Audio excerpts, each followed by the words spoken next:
I want to say welcome to our first ever Pathways to Success event. We're really excited to have you all here tonight. This is a wonderful partnership between FACE Coalition, the Black Entrepreneur Alliance, Black Caucus Alliance, Nobelum, and Idea Mississauga. And a lot of work has gone into this between all of our different groups to make this happen tonight. So we're really excited to have it here. Welcome. So happy to have Councillor Kovac join us as well. Thank you. As well as our director, Christina Kakaflikas there. Thank you.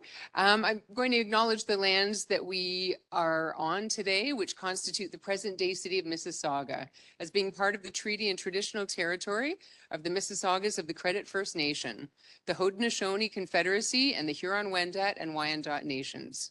We recognize these people and their ancestors as peoples who inhabited these lands since time immemorial. The city of Mississauga is home to many global Indigenous peoples. As a municipality, the city of Mississauga is actively working toward reconciliation by confronting our past and our present, providing space for Indigenous peoples within their territory to recognize and uphold their treaty rights and to support Indigenous peoples. We formally recognize the Anishinaabe origins of our name and continue to make Mississauga a safe space for all Indigenous people and all of us here today. So thank you. A little bit about the space today. If you haven't been here before, this is Idea Square One. We are part of Idea Mississauga, the innovation district that is Mississauga, and we are a team under the Economic Development Office at the city. So we are here to grow, build businesses within the city, everything from I have an idea to growing businesses, innovative companies that we want to build unicorns. We want to build companies that can grow and stay here in Mississauga. So this building itself and the space that we're in has been a huge partnership. We've been working with Oxford Properties, who've allowed us a really great space here right in the center of the city. We picked this spot for a reason in Ward 4 that we'll talk about in a minute. But really the space is great because we have easy access to transit, easy access, free parking, visibility within the city. So we really wanted to be present and visible for the supports that are happening for everyone in our incredibly diverse city, that they can find us and be engaged and share their ideas and be inspired by others with great ideas, great opportunities to grow. We have mentorship, we have supports, everything from our summer company for students, Starter Company Plus for those looking to grow or start a company. You'll hear more about that in the fall or in the summer. We'll be launching that. As well as our Step Up program that Aliyu runs that is really focused on companies that are a little more innovative and scaling and growing within the city. So lots of supports as well as just day-to-day supports from our advisors like Sue and Nicole, Sneha, who runs our membership model. We've got the whole team here. And before I hand it off here, I want to thank Michelle and Aliyu, who were the leads for this event from our team. So thank you to everyone involved in getting this going. And now I'd like to introduce our Ward 4 Councillor, John Kovac, who's been such a supporter for everything here right from the beginning. So thank you, John. Oh, you need this. Okay, that's okay. Good evening, everyone. Thank you so much. It brings me real pleasure to be here. A couple of weeks back, we had the 1-year anniversary of Idea, and it's great to really see over the last year how it's grown, how so many members from our community who are actually born and bred in Mississauga, or maybe not, but have made Mississauga their home, have been able to take advantage, gain from the various mentorship programming that's offered here, and who are entrepreneurs and are wanting to grow their business and their ideas, and have an opportunity to shine their creativity and what they might have to offer and scale up or scale down. And you could do that all here at Idea. On behalf of members of council, our current acting mayor, Matt Mahoney, as chair, Martin Reed, who is not able to make it, and myself, I welcome all of you. I hope you have a wonderful evening. And I want to say that we wish to ensure that everybody has an equal access to the tools and support necessary to excel in business. And we feel that Idea is one step that we can use to get that there here in Mississauga. And what I would like to see, and I'm working on it behind the scenes, and it's kind of minor, but I think it's actually going to be important. If we can get the logo of Idea right outside of the actual construct of the mall, so people have a clearer idea of where IDEA actually is.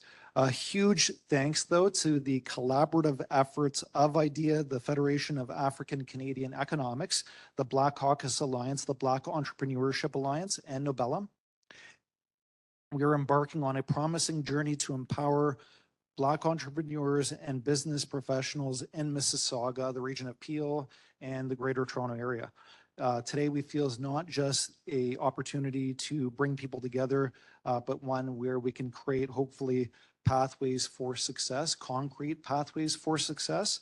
It's about providing, we feel, essential insights, connections, and resources that are necessary to propel all entrepreneurs and their dreams forward, both locally and globally. We have a lineup. Obviously, we can see on the back wall over here the distinguished guests who will be members of the panel who are here, industry leaders and professionals who will be sharing their success stories, but also the invaluable lessons that they have learned along the way. And we thank all of you for being here. Thank you so much. Aliou, who will be moderating, we thank him for stepping to the plate to do that. Your wisdom will help to light an easier path for aspiring entrepreneurs like yourselves. And if that wasn't the case, we wouldn't have a well-attended evening. This event also provides us all with the opportunity to expand our professional circle, a great networking opportunity, and who knows, it could be somebody right beside you or in the row right in front of you that you might be able to build a everlasting connection with and do business with and learn from one another and exchange ideas with. And we're proud of that. Everyone here has great talent and will bring, I'm sure, a very unique perspective, their experiences and their talents to the table. So thank you for doing that on a Tuesday evening. Thank you. IDEA Mississauga, along with the Federation of African Canadian Economics, the Black Caucus Alliance, Shelley Scott England, my friend is here. All the great work that she's done with the Alliance. Thank you, Shelley. The Black Entrepreneurship Alliance and Nobelum, which I mentioned earlier, playing a pivotal role in supporting and promoting entrepreneurship, again, in our region. So please take the time to learn about their initiatives through the evening. And let's understand the best that we can your missions to explore the resources and the opportunities that you have to offer. This knowledge will be invaluable as you navigate your entrepreneurial journey. My colleagues on council, as I mentioned, were not able to make it, so they send their regards, but we take immense pride in the work that IDEA does, pride in the City of Mississauga's commitment to fostering diversity and inclusivity through events such as this one. And together, I say, let's pave the pathway, the way for a future where every entrepreneur, especially here in Mississauga, has the opportunity to thrive. May today's event be a stepping stone towards greater success for all. Thank you very much. And without further ado, I will pass it back to Donna, or the moderator. The moderator, Donna. Thank you. Thank you. Super formal, because all I'm going to do now is introduce Aliou Jalal, our Entrepreneur and Innovation Specialist. So handing it over. Thank you. Thank you, Donna. Would like to introduce the panelists.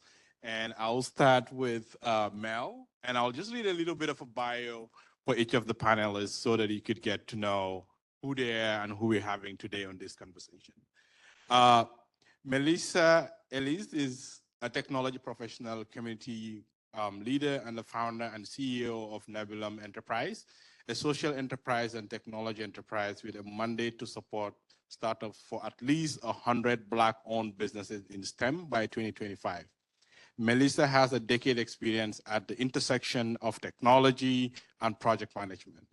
As a proud alumnus of the University of Toronto Scarborough, Melissa joined forces with her home campus to launch a fund to provide access to capital for startups in Nobelum Innovator Program, University of Toronto chapter, and an initiative designed to fund and train early-stage Black innovators to develop sustainable businesses.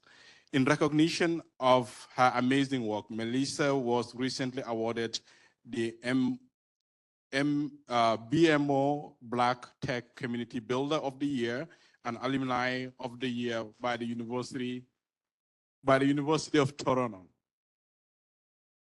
Melissa is poised to empower the next wave of Black innovators by providing them with the opportunities to hone their skills, raise capital, and strategize for socioeconomic development. Welcome, Melissa.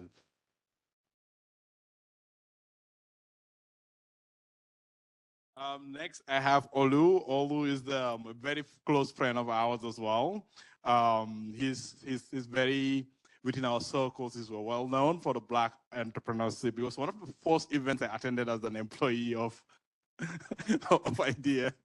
Yes, so she gave me kind of the vibe. So Olu is the manager of the Black Entrepreneurship Alliance, a nonprofit incubator established by the Black Creek Community Health Center and backed by the York University, partners to support Black entrepreneurs and professionals in the agro-food, tech, skills development.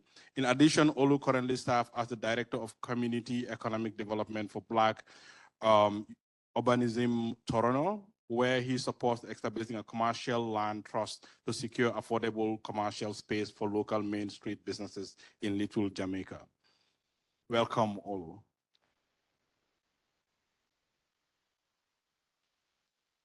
Sally Scott is also another incredible partner for IDEA Mississauga, and Sally, in addition to running her own business, Sally Scott England is the volunteer as the leader of the city's Black Caucus Alliance, a past member of the former Mayor Bonnie Crombie's Black Advisory Board, former board member of Brickway Family Services, Youth Service Director, Rotary Club of Mississauga, past chair, St. Peter's Paul Catholic Women's League, and past president of the Congress of Black Women Mississauga, just to name a few. Sally brings a wealth of experience in business, education, community, and budget creation and management. Sally's experience in education business spans over 30 years, while her active involvement in community over 40 years. Her understanding of issues facing our diverse community is wide and approach to addressing them varied. Sally's style is open to collaborative. She believes there is limitless potential and power in people willingly engage around shared goals. Welcome, Sally.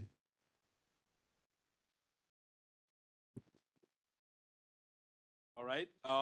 Last panel, I have Augustine Fisher. We've been corresponding a lot back and forth to make this event happen. Just a little bit backdrop is this event first started with a conversation. Phase wanting to set up something was like, no, we want the entire community around and let's make it big and make sure we have opportunities for everyone. So Augustine Fisher is the seasoned leader and currently serves as the Director for Communication and Stakeholder Engagement at the Federation of African Canadian Economics, that's called FACE Coalition. With a wealth of experience spanning from various geographies and industries, Augustus has demonstrated a remarkable commitment to advancing the mission of FACE Coalition within the African Canadian community. Augustine holds a Master's of Business Administration with a major in marketing from Argentiere Ruskin University in the UK.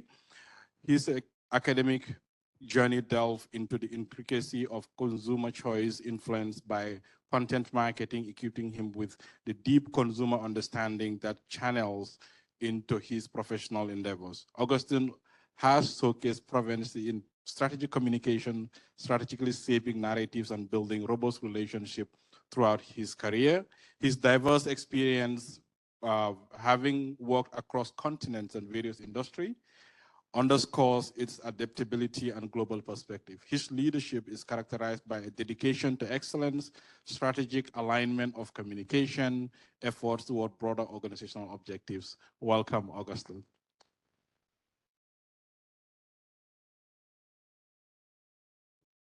Okay.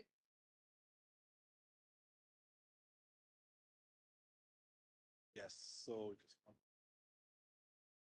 thank you. All right, just a quick housekeeping. There's restrooms just across the road and there's one inside if you just want to use them. And just for some of you that are in the, just create space for those who are coming later, so just be able to make sure they have a seat. So thank you so much, so they can feel in the front space. So thank you everyone for the opportunity. I just wanted to start with, if you could just give us a brief about your organization and what your mission is and what you're trying to accomplish. Over to you, Melis. Yeah, thank you. First of all, thank you to IDEA Mississauga for putting together such a wonderful event. Super excited to be here with our co-panelists. So at Nobellum, we are actually a female-led accelerator. We are in the STEM space. My background, I'm a software engineer. I build apps, web apps, mobile apps. And in that space, I wasn't seeing enough of us. I wasn't, and I'm talking about the largest transfer of wealth probably in this generation. It's happening in this digital revolution, and we're not present. And so at Nobellum, we're really looking at how do we support people in our community to be more involved in that. So we have an accelerator, we support startups at the idea stage. You don't even need to have a product. You do need to have a website and a pitch deck. Applications are open right now at nobellum.com, shameless promo. And so and so we do accept idea stage companies. We are also looking for growth stage companies. So you got a product, it's working, but you need more clients, right? How do you get to that next step? We're also looking at supporting, and we also have support for internationals. So you could be anywhere in the world and participate in our program. And so with this program, we provide access to capital. To date, we've awarded over $100,000 in startup funding to founders who win pitch competitions through our program, as well as support with scaling your startup if you're looking to bring on more co-founders and you need that support. And so that's a little bit about our programming at Nobellum from the accelerator point of view. We also have a Women Investing in Women initiative where we connect accomplished women investors with aspiring female entrepreneurs, because that's a very hard thing to me. And I swear I thought investors were unicorns until I met them and I realized that they're moms and dads just like everybody else. And so really just normalizing, right, what that looks like so you're less intimidated going into those spaces. And so we support that. And then we also have a membership community coming up next month where we will be looking to have more curated supports for the ecosystem. And you know, when you really think about it, almost everything you do is STEM, right? Even food has a formula to it. So don't shoot yourself in the foot, don't self-reject, step into the next revolution of digital enterprises. Thank you.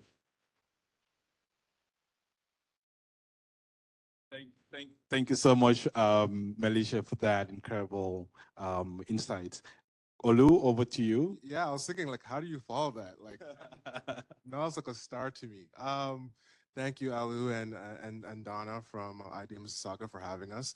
I would say for BEA, our mission and our North Star is to amplify and advance the next generation of Black entrepreneurs and professionals.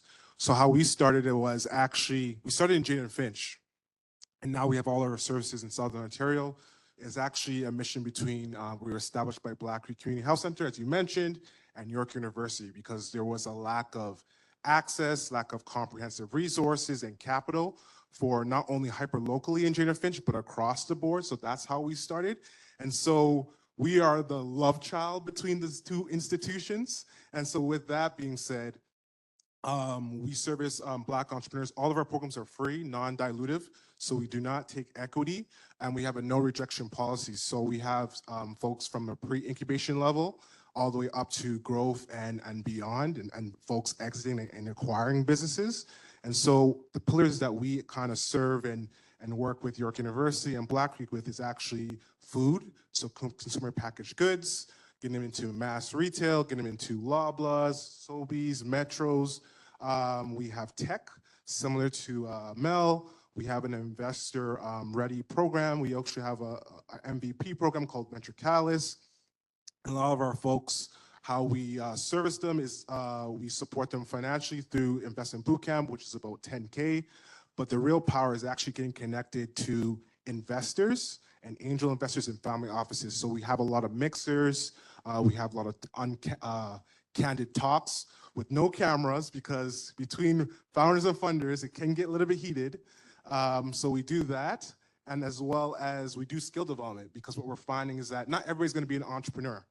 All right, but folks can work for entrepreneurs. So we work closely with Schulich Executive Ed of the Schulich School of Business to support folks getting like a mini MBA. And so it's about valued at $5,000, where we go through business strategy, communication, finance, how to be a great leader or manager, you name it. And that is a whole host of our programs.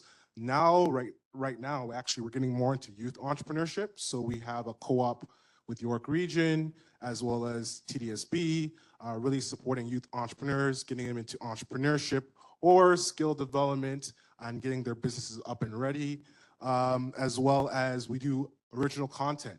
So we just don't always just do modules for business, but I think a lot of it's like seeing is believing. So we have like an Anthony Bourdain series called the Unlearn series, hosted by Boyd Reed, who is the co-founder of Hopin Technologies, as well as a mentor at Novellum. We do share. And as well as right now, we're working closely. Actually, IDEA Mississauga was a case study for our research. We want to open up a mixed-use innovation hub in between community and York University. So we're working on that. We just launched a report. Please fill out the survey.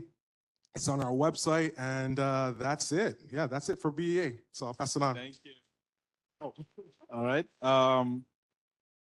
Yes, Sally, maybe give us a little bit background about the Black Caucus Alliance. I know you've done an incredible work on that. If you can give us a little bit more on that. Well, hello everyone, and to our staff here, Aliu, and everyone else who has put together this panel, and for you being here, really appreciation on that. So I'm representing the Black Caucus Alliance here today, and I'm seeing at least one other person who's here with me. Thanks, Duana. I look around the room and see. So we're a small group, but we're a mighty group, a group that I'm quite proud of.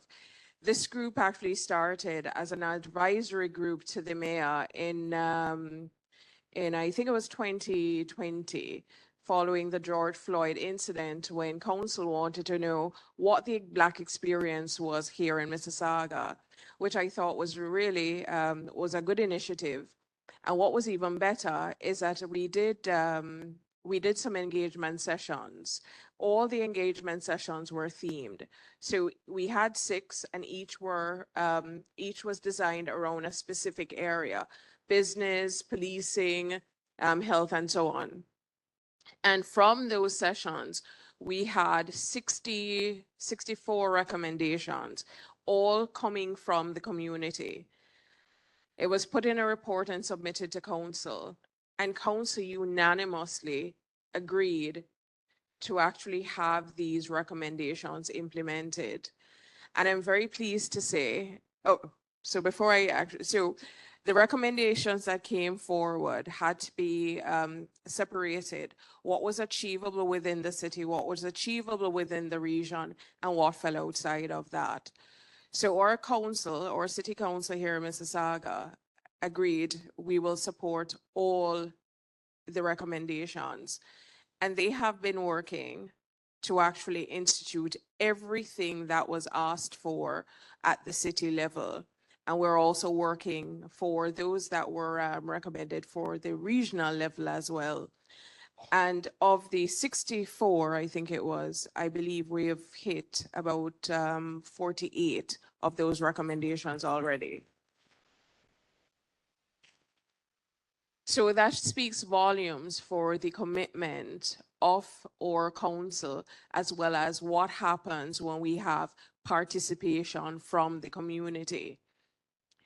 Having achieved those, attaining those recommendations that were put forward, because what we highlighted were a lot of things like around policy and reviewing and things like that, and that has all been done. So where it comes to something like economic development, this is actually one of the recommendations that were put forward, that the city be able to work with the community, persons in business, to identify and actually help to harness some of the resources. And it's not always funding that we might need. We might need also, as entrepreneurs, we need training, we need support, we need a network, right? So in terms of that is being asked for, this is a manifestation of that. So kudos to you who have asked for it and to the city who is actually delivering that. So we're at a junction now with BCA, and that is we are actually transforming, and we're transforming because having attained those recommendations, seeing that we're achieving what we've asked for, we are asking the question, are we satisfied with what we've done thus far? What would you say? What would you say? Are we satisfied with where we are? Are we saying we are way successful? We don't need any more help? Are we? No. Right. So we can go further. So we're transforming and looking at how it is that we not only access resources, but we're also positioned well to be able to receive and fully utilize the resources that we're being offered. Because we know we don't just want a fish, right? Am I the only one here? No, we don't just want a fish. We want to know what? How to fish, right? I tell the story all the time. One day my mother went out. She left the house saying she was going to buy some fish. I'm from Jamaica, so she was going to go buy some fish. She came back home with a boat, and she's like, I said, Mom, what are you doing? She says, well, your grandfather was a fisherman, I said, absolutely, he was not. He was a mechanic. She said, well, I don't have to ask anybody. When I want fish, I go get fish myself. So we want to know not just how to get a fish, but we want to know what? How to fish and how to have a boat. Thank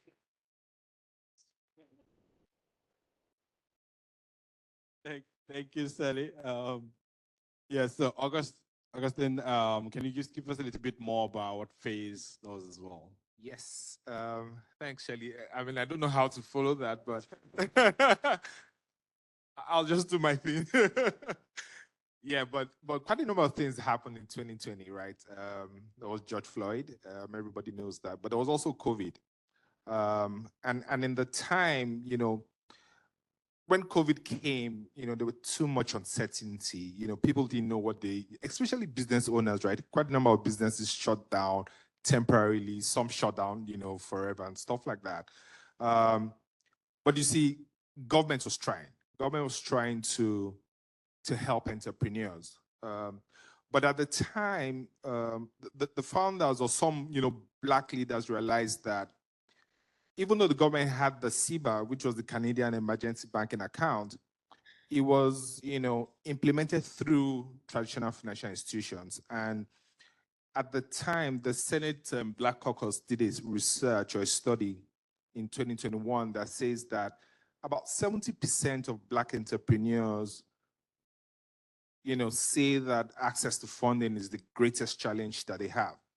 And I'm sure that's still through today, right? A couple of, entrepreneurs find it difficult getting funding. But what was more interesting was the people that took the study, about 79% of them said that it was difficult for them to get $10,000, right? It was difficult to get just $10,000 to start or scale your business or whatever it was. So at the time, some, Black leaders went to government to say, hey, we need to set up something for Black entrepreneurs, because that's, Senate Caucus research also said that over 78% of the respondents said that they didn't trust traditional financial institutions to help them or to give them what they wanted. And true today, we see some entrepreneurs that have approached traditional financial institutions, they got ignored and those kind of things. Anyway, so government set up the Black Entrepreneurship Program to help Black entrepreneurs, and FACE, the Federation of African Canadian Economics, will manage a $160 million loan fund where we give loans to Black entrepreneurs. Now, for us, our aim or our vision is to be a catalyst for generational wealth creation. Now, some people will argue and say, but loans or equity won't give you that, right? You need to consider other things. So at Face, we're not oblivious of that fact, but we say that this is the first lever, to catalyzing generational wealth creation. Because if you go to, any which way you look at it, as a business owner, you need funding, right? Be it equity, be it grants, be it, capital injection, whatever else it is, you need funding. And we believe that because we manage this loan fund for Black entrepreneurs, we can help Black entrepreneurs get to that level where they go then look for other types of funding, right?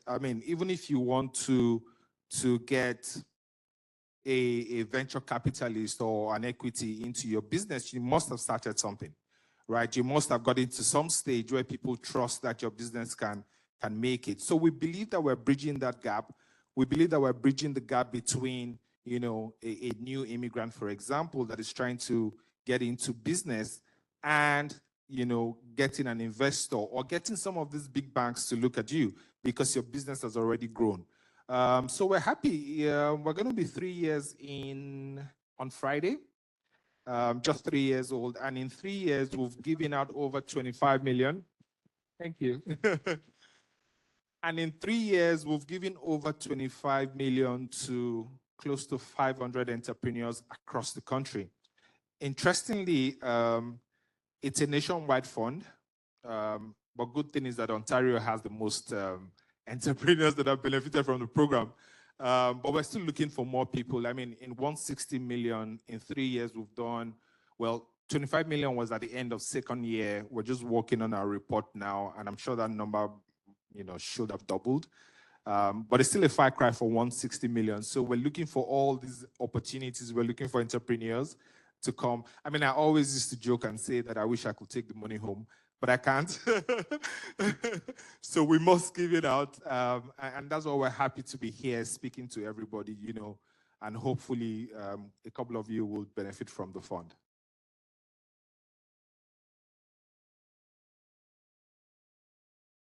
Thank you. Thank you so much. I think all these different organizations are providing really invaluable services. And I think this is the purpose of this event today, to ensure that you know what these organizations are doing, what are the opportunities that are available, and you could get to ask your questions later on during the question and answers. So I just want to go forward to say, how can we support and launch growth businesses, particularly those that are led by underrepresented communities, individuals? Can we start? So how do we support these underrepresented founders? When we started, the first thing we did was we asked the founders, what do they want? Some of the number one things that came back were community. They wanted a place or just a sense of belonging, people to test their first customer, to be their first sponsor, to be their first partner. So we became very intentional about hosting events where the community can come together. Coming up on June 15th, we have a Biz Summit. So far we have about 1,500 registrants, and within it, there's about 3 different rooms with different programming happening. And so very intentional about how do we bring each other together. Tons of different things happening that you can feel that community.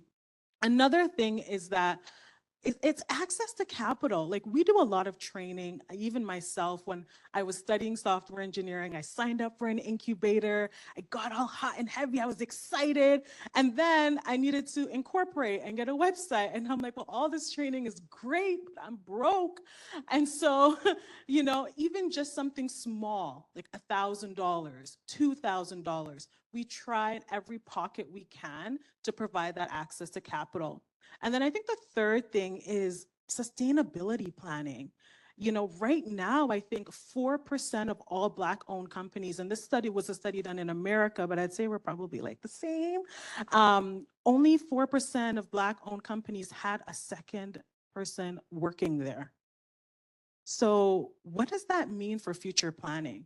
What does that mean for scalability? So another thing that we're trying to do is roll out more support services where startups can grow and scale, whether that's bringing on co-founders, hiring staff. So those are some of the 3 supports that I found that it has been a big ask from the community.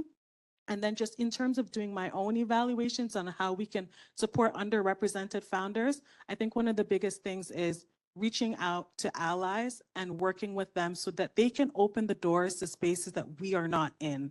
And so a big part of our work is how do we connect those dots? How do we connect those bridges?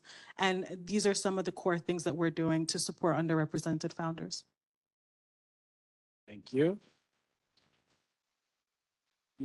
Yeah. Honestly, that's a wrap up question. I think Mel had all of them. But me personally, I think going back to Shelley's point with the fish and the boat, and my response in my mind is, I want to own the lake. So I think for me, and teaching others, it's the mindset of that you have to be gritty, you have to be scrappy, because yeah, you can get the 10K, the 20K, but it's going to be long nights. There's going to be a lot of no's. There's going to be a lot of setbacks. So what do you do?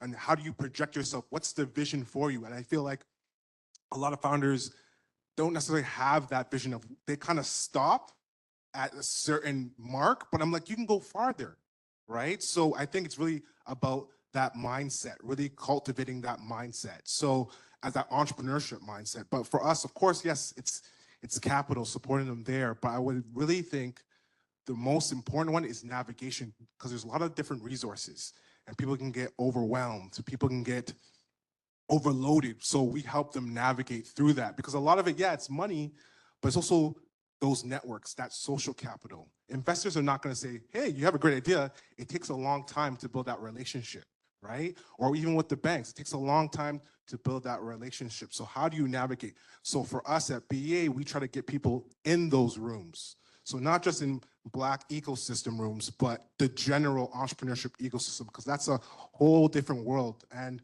for us, it's about ecosystem building, because if you're not right with us, you can go to Nabellum. If you're not right at Nabellum, you can go to BFN. If you're not right at BFN, you can go to many others. So building up that ecosystem. So we got together, so BEA, Nabellum, and a whole bunch of other folks got together to launch the Black Innovation Zone, starting at Collision. And that's based off our experiences of being the only people in certain rooms. So we want to really highlight and increase representation of Black founders on the Canadian landscape, but beyond, and bringing folks in those rooms and bringing those funders to our founders. So we're not just teaching you theoretical stuff. We're taking you through how to connect with not only your business, but also different capital and funders. So that's what we do to support underrepresented founders. And as well as, for me, I'm a former planner. So for me, it's all about physical space and ownership.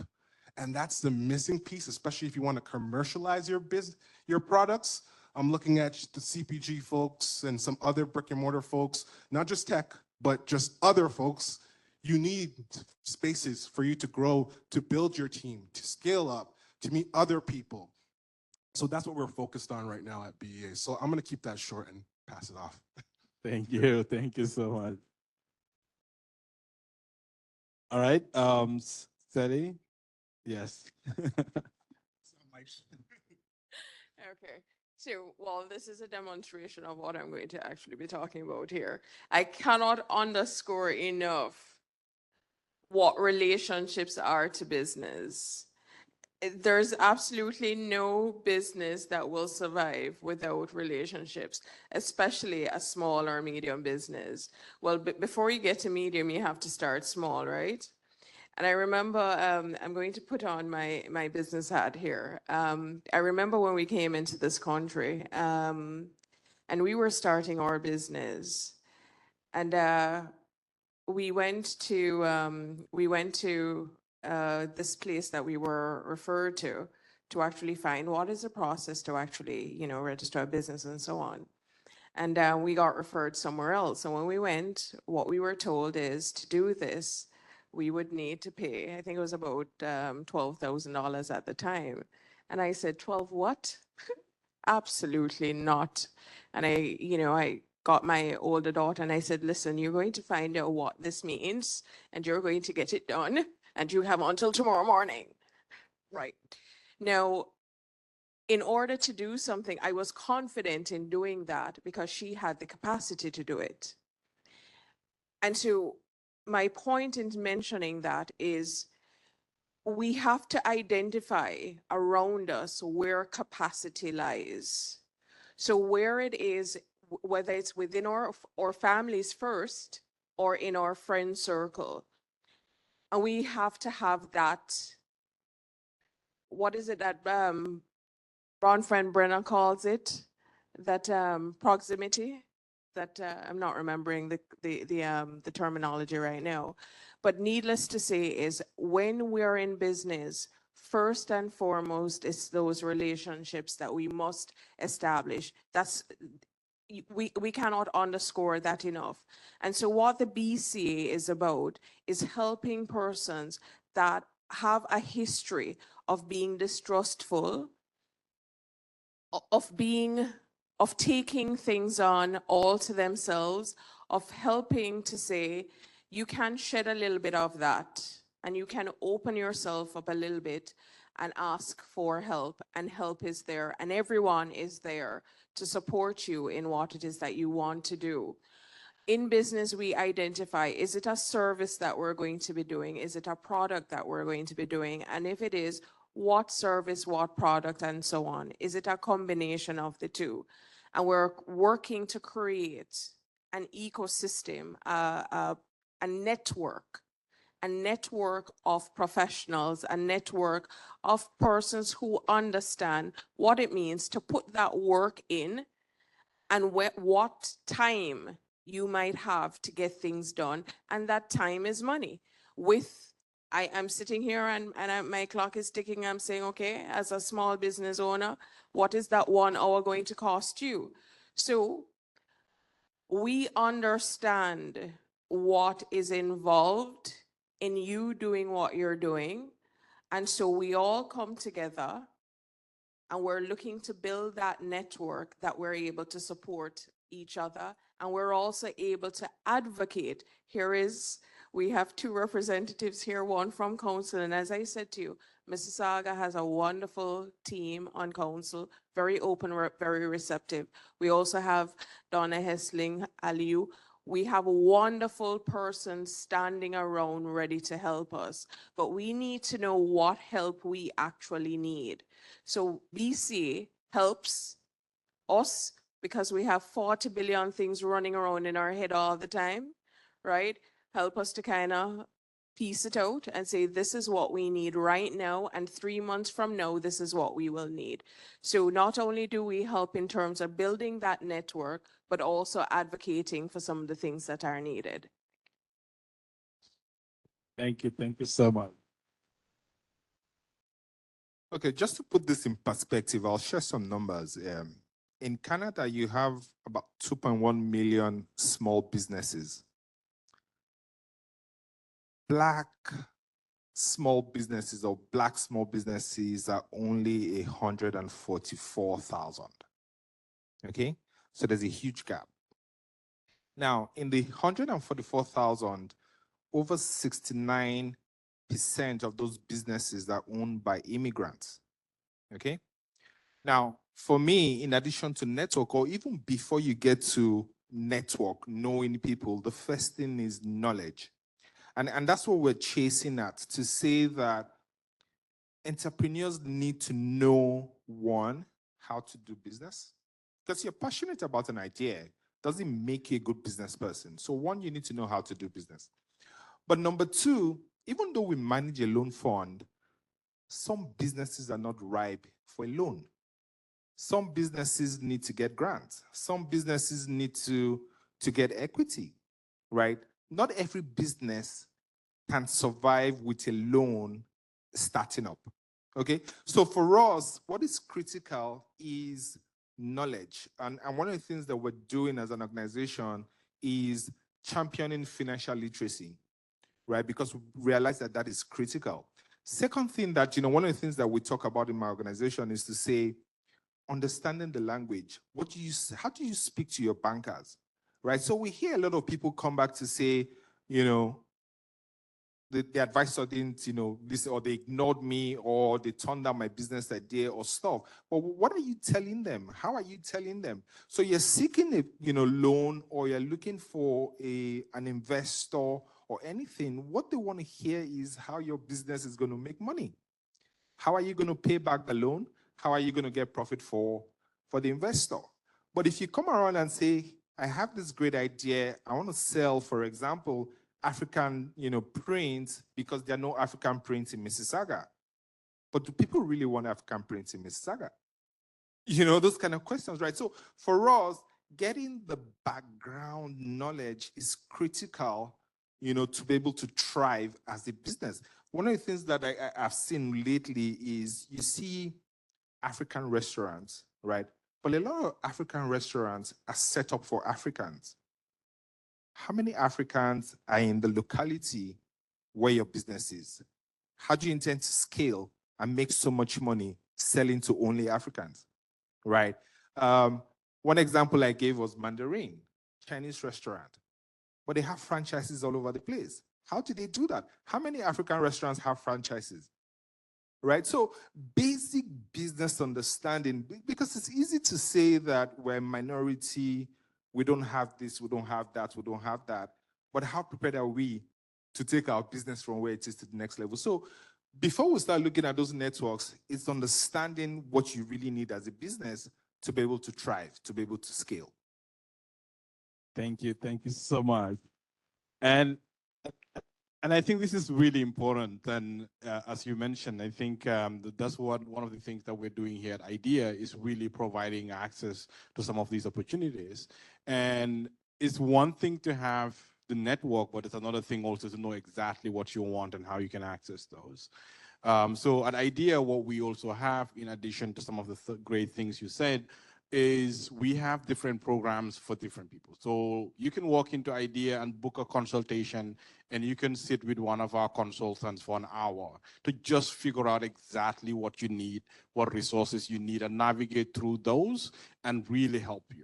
But another thing that we also sometimes receive is that you don't expect the people or these programs to do your business for you. They're there to guide you. And you have to come prepared, willing to do the work. And once you're willing to do the work, they can point you in the right direction, provide you with the right guidance, open the right network for you to be able to grow your business to that point.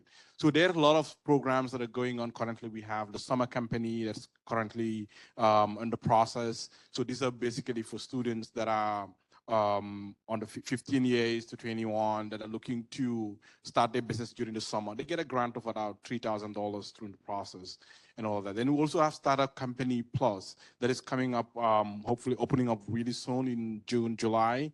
There will be information sessions. You get to attend those to have access. And there's up to $5,000 grants that you can have access to unlock those with free mentorship, free training, free coaching, and free advisory. But it also comes back to the fact that you have to do the work, because if you don't do the work, you could have access to all these opportunities. You just attend one training to another, and you're not progressing in your business, and you go still stuck in the same loop of I don't have opportunities, I don't get the support, I don't have somebody supporting me with those opportunities. So I just encourage all of you, if you're looking at or you already have a business, really tap into these organizations to see how you could benefit from the resources they have and the network. You'll be surprised the amount of network these folks have on the table. I think a couple of weeks ago, Olu sent me a message, it's like, oh, we have 3 grants, who should I give it to? And I was like, okay, which organization should I reach out to? So these are the things that are out there. There's so much resources and funding that are out there. You just need to know and have, and I think that's the goal of this event, to really show you what is available. And then you could know who you should talk to be able to get the right information to scale your businesses. So before just spending more time in that, I just want to talk a little bit about how mentorship and coaching is really essential. Like mentorship and coaching are crucial in navigating complexities of entrepreneurship. How do you ensure these opportunities are accessible to all entrepreneurs? So I just want to qualify this, not only to Black entrepreneurs. I know sometimes we want to build relationship within people we look alike, but sometimes we need to broaden as entrepreneurs beyond that demographic. It's not just because we're Black, we just only have to get the network. How can we access to other demographic? How do you build those entrepreneurs that providing to ensure that within your line of mentors and coaches, there's that diversity that allows the entrepreneurs to have the type of support that they need? Yeah, maybe I should start out with that. Okay. The topic of mentorship cannot be overemphasized, right? And successful businesses, now it might be easier to relate with somebody that has similar background as you, right? To say you understand my pain, maybe you're an immigrant, and maybe when you started your business, you had difficulties, you know, accessing funding or whatever it is, but now I am successful, so I can learn from you. Fantastic. But that's not the only way to learn, or that's not the only type of mentor that will benefit you, right? Whether we like it or not, success doesn't have a color, right? Success doesn't care where you're from. If you're successful, irrespective of where you're from or what you look like or the background that you have. So having a network or having mentors within your space is critical. And in my mind, the only way, and Ali has talked about it, we need to put in the work. You need to look for those mentors.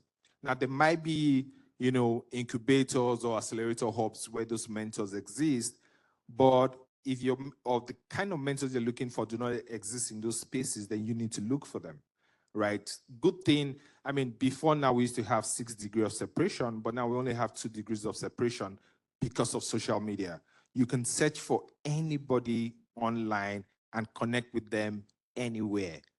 LinkedIn, Instagram, TikTok, Facebook, wherever, right? And I mean, I'm not going to say you should be a stalker, but if you have a, but if you really know what you're trying to get, right?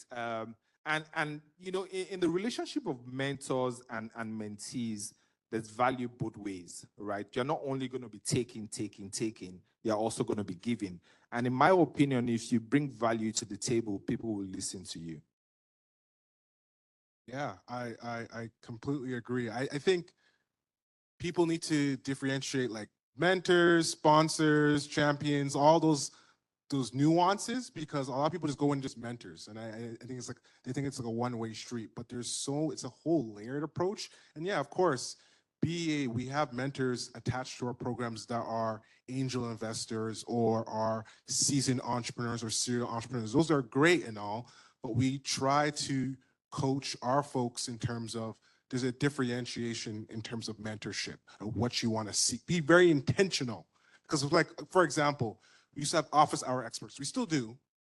And people would never use them, or they would come into the meeting 30 minutes of not saying anything, or the program's completely done, and then 6 months later, hey, I need an office hour expert. So it's just like, be very intentional of what you want. If it's something in terms of, if it's equity financing, building up that relationship, stalking, yes, because you need to do your market research on who's out there, but really being intentional of cold calling, warm introductions to said mentor. But be very, very intentional. I would say also network. Get yourself out there. There's a lot of people that are scared of networking or scared of the dreaded small talk. Get used to it. It's your business. No one cares. Like, you need to get money, because at the end of the day, if you don't have money, if you don't have this, your business is flat. So really get yourself out there and let go of your ego, because trust me, people will forget you, right? So don't worry if you fumble your words. People will forget. But if you continuously connect with them, then you start building up that rapport. So definitely, please come out, shameless promotion, to Black Innovation Zone, June 14th to the 20th. Nebelim's Biz Summit is also part of that whole different events that we have, where we networking not only within the Black ecosystem, but the general ecosystem. So please do that, because at the end of the day, you're the only one that's supposed to be caring about your business, right? So be intentional and network. So that's it. Thank you.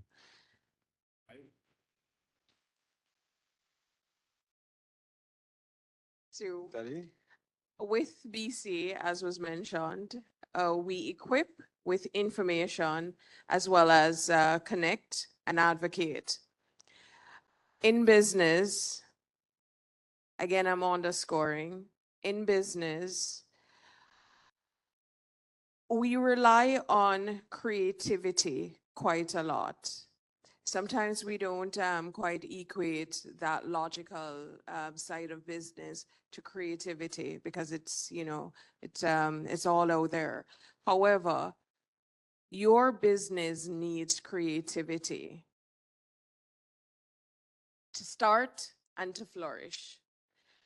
And if we're thinking that we're only going to stay in one area and be creative, then you are defeating your idea and your scalability at the root. Mentoring, it's a very intense process for the mentor as well as the mentee. Because if you are going to be successfully mentored, you have to have an idea as to what it is that you want to get out of your mentor. You need to know what it is that you're going to be asking your mentor for. And in order to do that, you must allow your mind, your creativity to roam. Put yourself, if not just in a network, something many years ago that I would say to persons, people watch. You're on the mall, sit down, watch people, see how they move, see what they do, see how they interact with other people. That's networking too, because you're gaining some skills for yourself. I hate small talk, by the way. And I really don't. But it's having that understanding of what is comfortable and what's uncomfortable to you is very helpful in helping you to step outside of that box and move towards. Because from the BCA perspective, and I go back to those recommendations that were put forward from the community, recommendations came forward and we said, oh, these are all fantastic ideas. Now let's implement. The persons that we were asking to say, do your reviews, change your policy, so on and so on and so on. They have fulfilled those components. But how do we know whether it's been effective or not? Is that we have to go back and we have to engage with whatever it is that we were asking for. We're engaging with, is the funding working? Are we getting the funding? Is it getting to the businesses that need the funding? So we have to go back to the drawing board. And to go back to the drawing board, we have to go back to sometimes the same people, different people, and say, hey, is this working for you? So we have to, again, step outside of that comfort and we have to show up for ourselves. In showing up for ourselves, if we had 64 recommendations, which of the 64 is specific to me? So am I going to be looking for all 64 or am I going to be looking for those that are specific to me? So we have idea here. We have all of these money people here, right? So I have some persons here. I'm sure that there are some persons here with some money. Yeah. Who are in need of some money, right? But we have to have that business plan. We have to have, you know, after we've gotten that money, what are we going to do with it? So with that idea to evolve from there, go see the ballet, something, anything, allow your creativity to, so mentoring is from one person to another, but we can also do some of it ourselves. Is there a theme here? Thank you. Thank you. Thank you so much. Melisha, you want to go? Right, I'm gonna keep it short because I see Donna standing at the side. All right. Okay, no, don't worry. I've been in enough speaking engagements to know the cues. All right, so I gotta ask the audience here, how many people are very early stage? Like you don't even have a co-founder? Yeah, don't be shy, raise your hand. Okay, quite enough early stage people. I'm gonna talk to you like a startup. No, Bellum, we're only 3 years old. And so when we started, everyone on the team was my mentor. Okay, I was grabbing, hey, would you like to be my senior advisor? Hey, would you like to be my coach? Hey, would you like to be my mentor? And that was the way I could get important people to listen to me. And so I literally went on LinkedIn and I messaged like 150 people, like copy and paste. I had it saved in my notes and I would wake up during lunchtime and dinner time and I would just be copying, pasting, copying, pasting. Eventually, I got a very senior executive at the University of Toronto to reply. And she was like, this is great. I love what you're doing. How can I help? She literally calls the president of the university and says, hey, you need to meet this woman. This leads to us having a fund that can grow into the millions, and they're now raising our fundraising dollar for dollar. The reason why I'm telling you this is that most of the mentors you're gonna find, they're not gonna be in the most typical settings. Like Olu said, it's work. Because the people who are gonna get you to where you're gonna get to, they're not available. They're not sitting around waiting for you. So you literally need to be in their inbox. You need to make yourself memorable and you need to create space, like insert yourself and create space in their calendar and make what you're doing memorable enough for them. So I wanted to leave you guys with that, just so that you know that when you're building your startup, a lot of the people that come on board as your co-founders and the people who you really want, they're not going to be just available. So yeah, hit the ground running for that. And yeah, that's kind of my last 2 cents. Sorry, Bill, just to add to that, Face and Mississauga, the first interaction I had with City of Mississauga was Donna, and it was via LinkedIn to say, this is what we do. We want to engage with you, and we're here today. So it works. Thank you. All right, so engagement works. Reach out to those LinkedIn's, check out on some of those information. I just want to do a last question. We can open it up for questions for the audience if you have any questions. I just want to know, I know as a result of collaborations and partnership, that's why we're here today. How do you think it's important for collaborations between key organizations to foster that cohesive support and comprehensive support for entrepreneurs and avoid that duplication, right? Like everybody kind of doing the same thing and repeating the same thing. How do we ensure that entrepreneurs are going from one organization to another is kind of complementing the type of support they need? They come through IDEA, they get some training, maybe they go to Phase and get the loan, and they come to Nabilam and get an investment. So how do we ensure that those collaborations is happening within the ecosystem? It's interesting that you say that because this is a conversation Olu and I have all the time.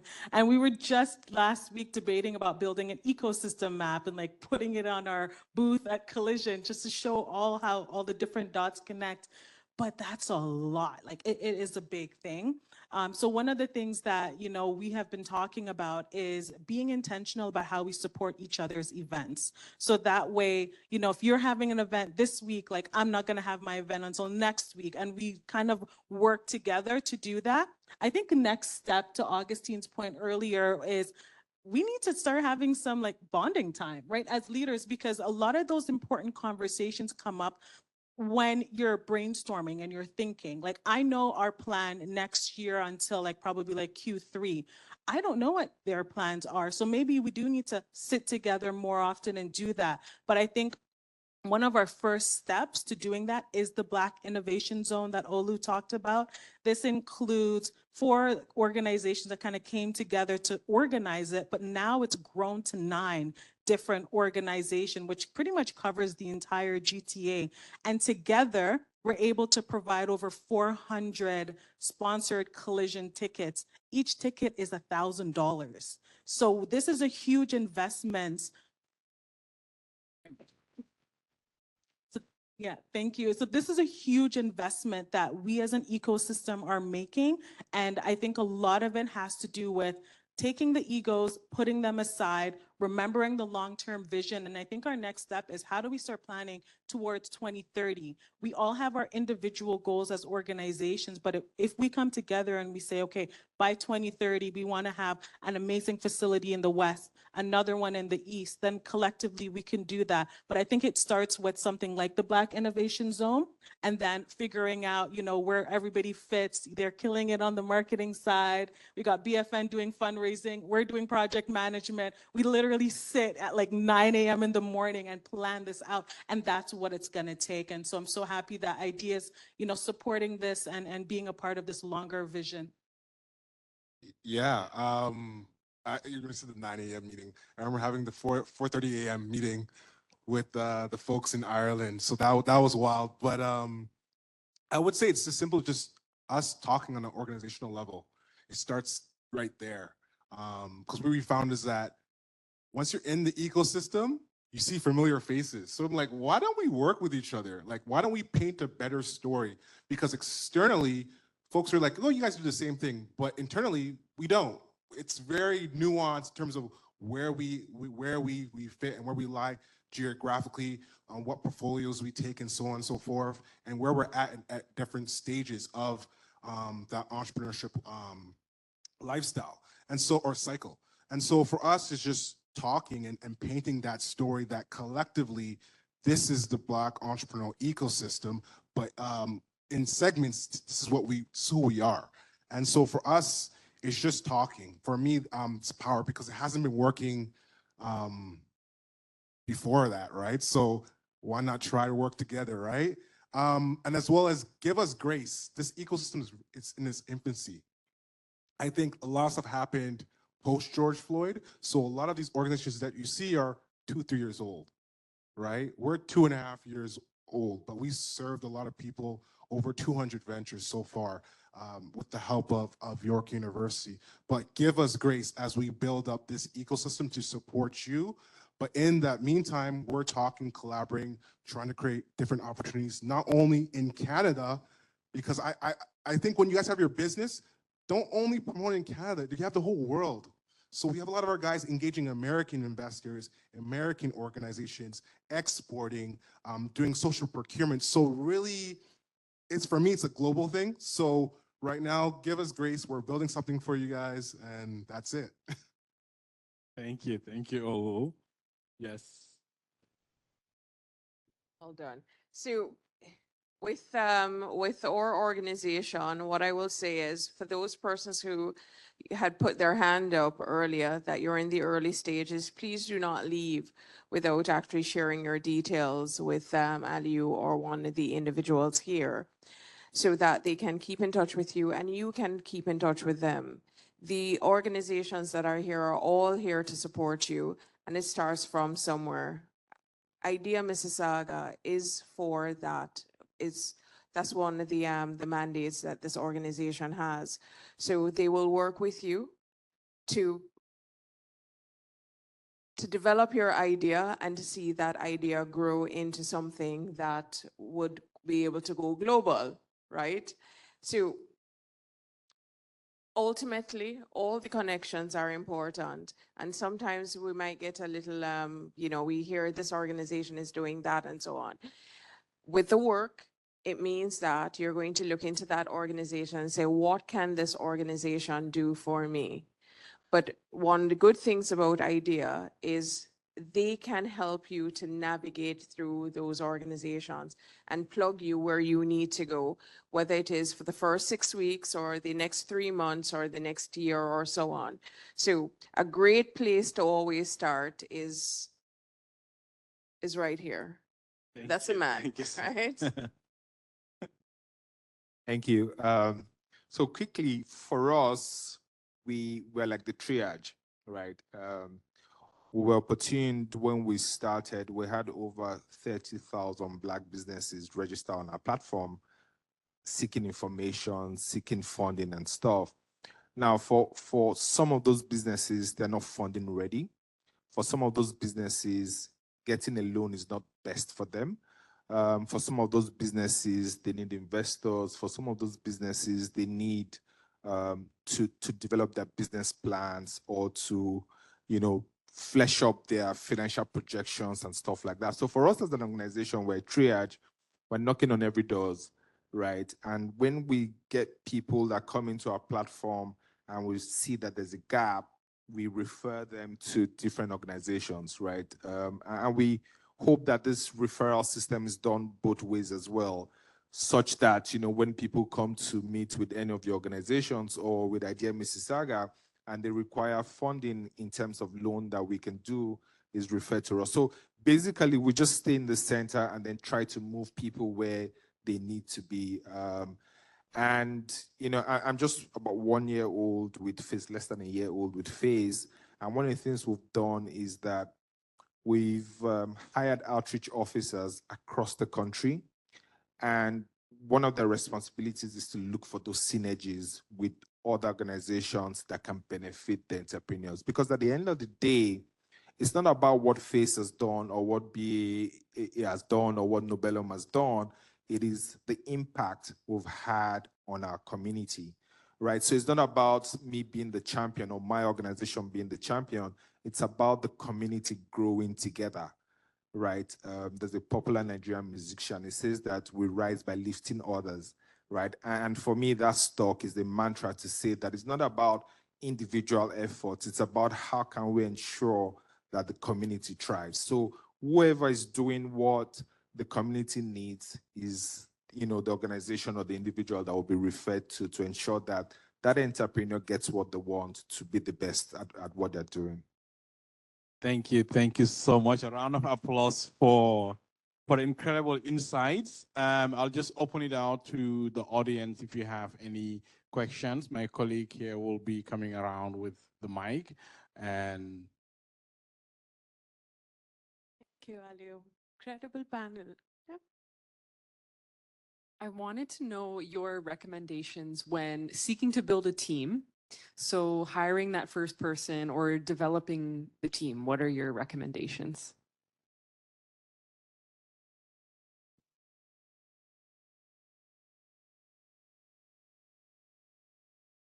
Well, it's a lot of avenues you can take to go around this. Are you hiring with money or hiring with equity or hope? How are you hiring? So I'm not quite sure yet. What's the best avenue to go? Well, if you got money, money is always great. Now, one of the things that I think a lot of startups don't take advantage of is ESOP, as well as like equity for employees as well, because that's what really built Silicon Valley, right? And I think especially as a startup, one of the things that I didn't get a chance to mention for the funding question, but you got to bootstrap in your first couple of years. If you start and you need money, there's a problem, right? Couple thousand here and there to get you that push. But really and truly, if you're inhibiting yourself from growing because you need $60,000 to hire that first employee, forget about it. Like, you got to find some co-founders and offer them equity. That's what I would do. I would find a couple senior advisors, maybe 1 or 2%, to help them build that capacity.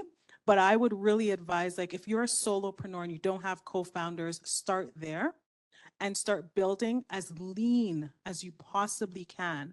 Because if you do decide to, even go for investments or for loans, they're going to be looking at your balance sheet and how you're spending, and is it making sense? Does it balance, right?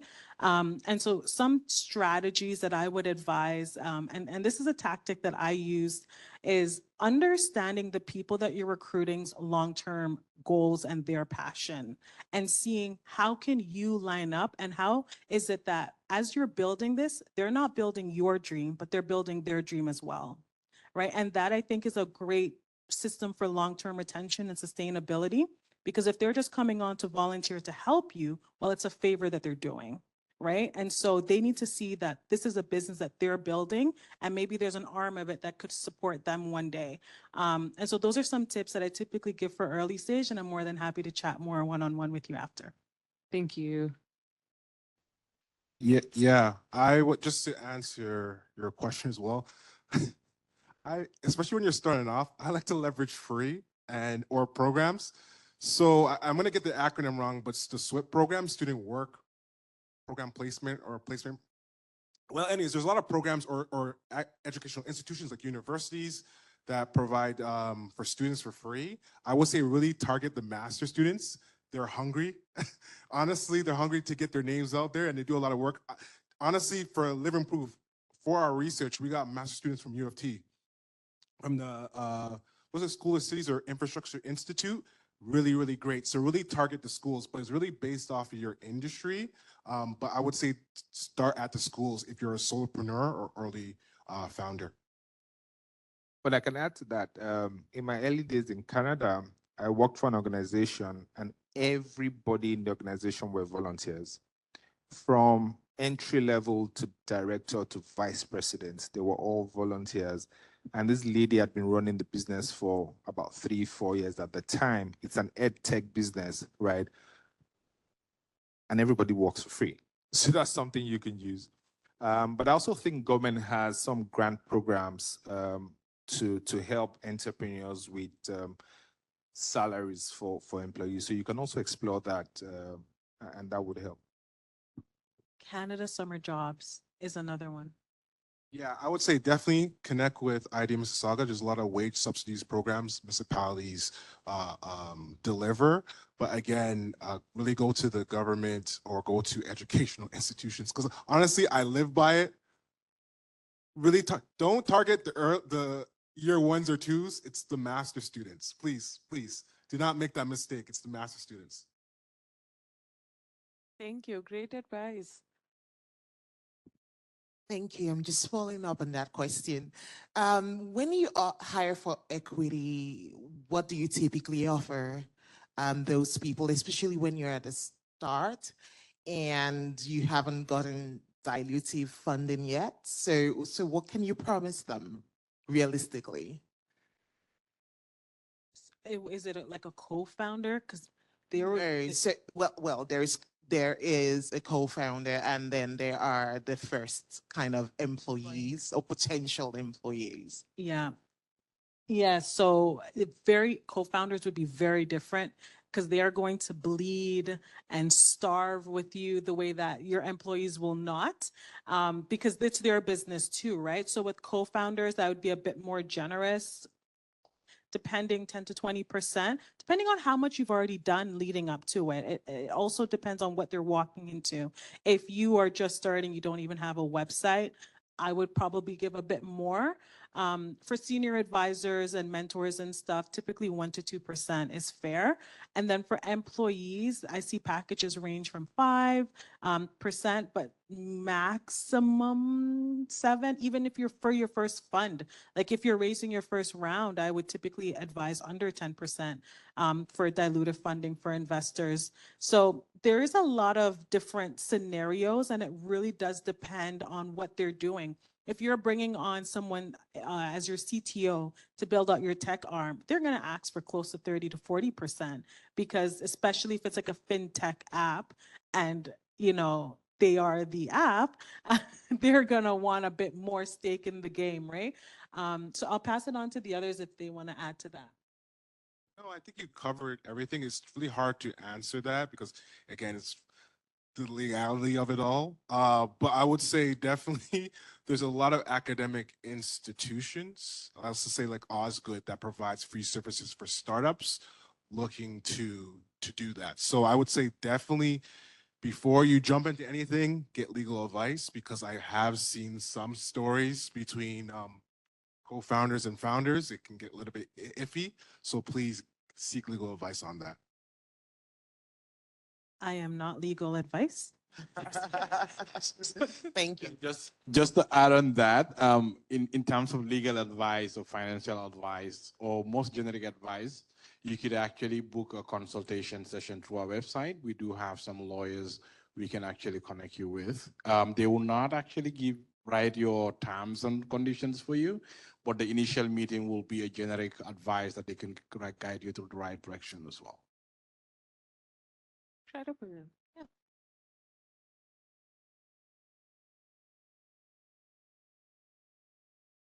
I have a question about grants. How would I find grants? Like, where do I look to get some?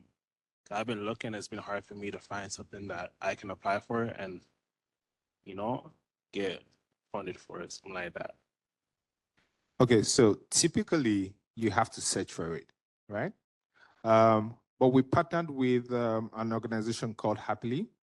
If you go to our website and you register on our website, we have a tab there called Opportunity Finder. What the Opportunity Finder does is every opportunity that any entrepreneur in Canada would require, including, the subsidies, wage subsidies, grants, loans, everything are all listed on our website, right? So, tech stuff, pull all the information from everywhere on the website. So you can just go there and you see all the grants, the different, grants and the different requirements for each of those grants through our website. So we've made it easy. You said your website? Yeah, facecoalition.com.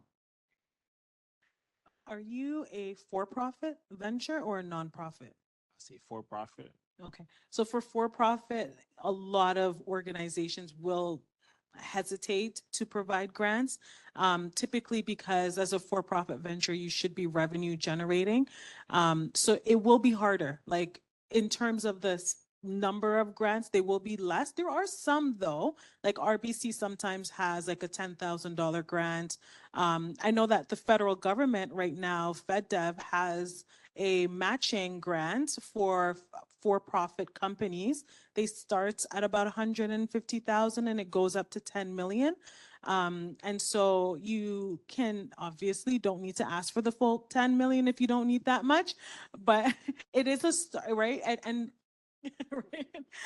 And so there are opportunities out there with that one. I think it's like a matching thing. So let's say you're asking for 150,000. They're going to want to see that you have 150,000, right? And then you have to pay that back, whereas nonprofits don't have to pay that back, right? So there are different criteria for that, as well as even if you're just a nonprofit, they still sometimes don't want to give you unless you're a charity. So there are levels to it. It's like, charities get the most, nonprofits are somewhere in the middle, and then ventures is like next to nothing. I have one more question. See, I'm an artist, right? So I do art and music and I make clothes. So is there grants out there for those stuff? The Black Opportunity Fund last year had a grant specifically for the creative entrepreneurs. So you should check out the Black Opportunity Fund and see if maybe you could submit a direct proposal. I know that it closed and they have already dispersed the funding, but the fact that they have that portfolio, there may be opportunities to explore further. And Craig is pretty open-minded to a lot of different opportunities. So there may be a chance there. And then I know that So I have a knee jerk. Well, I have a knee jerk when someone asks for grants because I feel like I don't want to set people up for failure. Grants come every so often. So I think there's a lot more loans out there. But then how they interact with it may be a little bit funny because some people don't trust loans. But I feel like that's like the only way you can grow especially in the Canadian ecosystem. But anyways, we can have a long conversation about this, but I would say there's grants out there, but there's a lot of criteria to them. And even it's very competitive. So like last year, it was the RAISE grant, which was 10K. We had to go through DMC. You know how many people applied to that? And then people that didn't even get in, and they're trying to do a next cycle. So, and even Start a Company Plus is like 5,000. But I feel like grants come every so often, but don't base your business off of grants. Those are very seasonal. Yes, there's high-level grants, but there's a lot of requirements. You got to match. You got to do other things. You got to report. So it's not as easy as one might think. I also want to shout out what is it? Rise Asset Development or Rise Development. They give or even alternative savings. They give low interest loans for folks starting out. But there's many low interest loans at an early level that people should consider, but they don't. Second, that especially about not depending on it. There's also Futurepreneur. They do I think 60,000 and some of it is a grant. That's 65. And then a good chunk of it's granted that's backed by RBC. But to his point, listen, you're a venture, right? Like you need to generate revenue, even if it's, because let me tell you, writing a grant is not easy as well. Listen, the first time I wrote a grant, I was ready to pull out my hair. It's a lot of criteria. And so the amount of time it takes you to sit down and write a grant, you're actually taking time away from your business that you could be using to generate sales and revenue. And even if you're just generating some sales and revenue, you need that cash flow in your books to even qualify. And then to think about another thing, if you're applying for a grant, do you have audited financials? What do your financial statements look like? That is a whole other headache. Exactly. And for all the early stage companies, this is a fun fact I've been telling every chance I get. Sorry, Alu, but do your audited financials as early as you can, even if you have no intentions of using it for anything. The longer you take to do your audited financials in the future, when you want to sell your company, when you want to get a grant, when you want to be acquired, literally get an investment, anything you do is going to come back to audited financials. So if you sold a bubble gum and a pop last month, and that's all the business you have ever done, do your audited financials because it sets up your books. And I've been telling everybody I can, because this is one of the #1 things that has caused a lot of Black companies and that I've come across to get stuck at that 4-year mark. They're just stuck. So do yourself a favor and do that. Sorry, very quickly, just focus on your product. Just focus on your product or service and market research. It's a lot of the boring stuff that you need to do. 'Cause I feel like people want the flashy stuff, but you really need to do the boring stuff in the beginning for you to have longevity. But it is hard, that 3-year mark, 5-year mark, but really focus on your product and service. But that's, please, product and service, grants will come and they will go, but products and services will always remain. So I'll just do an ad. I'm going to ask, are you three together? I know, look. You're together? Yes. Before you leave, please connect with one of the individuals here. They will be able to answer your questions more specifically. So sometimes a question is asked, but the details that you might be looking for, you're not expressing. So the answer that is given is generic. So it sounds daunting, but there are persons here that will help you to break it down and understand that it's not necessarily as onerous as it appears to be. So you have an idea. How can you actually transform that idea into a marketable product or service? So speak to someone. This is what this event is for. Don't walk out the door saying, well, I didn't quite get the answer that I wanted. Speak to someone who is here to answer your specific question. So I'm talking to you three right now, okay? Thank you. Okay. Thank you, Stacey. I know we're running a little bit of time, and we just want to create that opportunity for you to network and ask your individualized questions. So I just want to say thank you to our panelists for the incredible job. A round of applause to our panelists, please. I just wanted to say this is a testament of collaboration and partnership between these different organizations. And a follow-up email will be sending out. We'll be working with all the partners to talk about the opportunities they have in their various organizations and the links and resources and how to apply to those. And we'll be sending those out to all the registered participants so that you could get a chance to access these resources they've mentioned. Just one more thing I just wanted to highlight before we leave is sometimes you go and have access to these resources. Subscribe to our newsletter, go to these events. But sometimes you just subscribe, you apply once, you didn't get in, and you give up. It's like, oh, I didn't get it this time. Go and figure out what did you do wrong and how can you do it better, and come back again. So it's always never giving up and refining and using those no opportunities as an opportunity to improve on your business, to go back stronger and getting those opportunities at the door. So I just wanted to say that. And on behalf of the Idea Mississauga team, I just want to say a big thank you to all of you. And thank you to our team for the incredible work and support that we have. Michelle, Donna, Sneha, Nicole, and Zini, and the rest of the team for all their support. And Councillor Kovac, thank you for gracing this occasion as well. And thank you all for coming. I just want to say a round of applause. The rest is, let's get to network. Each other, like an opportunity, these organizations are exhibiting on the side. So please go to their stands and have more your one-on-one questions and conversations with them on opportunities they have for you. Thank you so much.